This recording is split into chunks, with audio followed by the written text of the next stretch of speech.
Shillong Archdiocese Catholic Youth Movement Zone-1 yesterday organised a youth conference at Mawnianglah in St. Paul's Parish, Upper Shillong. The conference was participated by the young people of Parish Upper Shillong, Parish Meghalaya, Parish Laban, Parish Mawkhar and Parish Mawprem.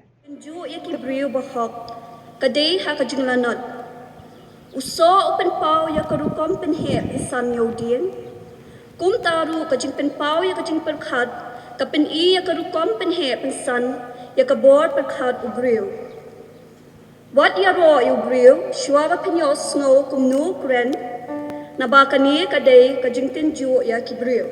The program started with the Holy Mass and Father Shillong Kharpuri was the main celebrant. The program was participated by Meghalaya Ministers Hamletson Dorling and Shanbor Shulai, MLAs Edelbert Nongrum and Mohendro Rapsang, including MDC of Laban Mawprem Mitchell Wankar. The adoration of the Holy Eucharist was led by Father Romeus Majau, which was followed by other programs. Qualification about Jesus kwa ingai pimenta kasni. Jesus kwa ingai pimenta qualification kabaron kam bahaga jini katai bangin tip shuai ladi. Bangin tip shuai ladi. Namar menta kasni ka gospel kau kumni. Hatu pamatla ulamu panyalam yo wei pat umatla.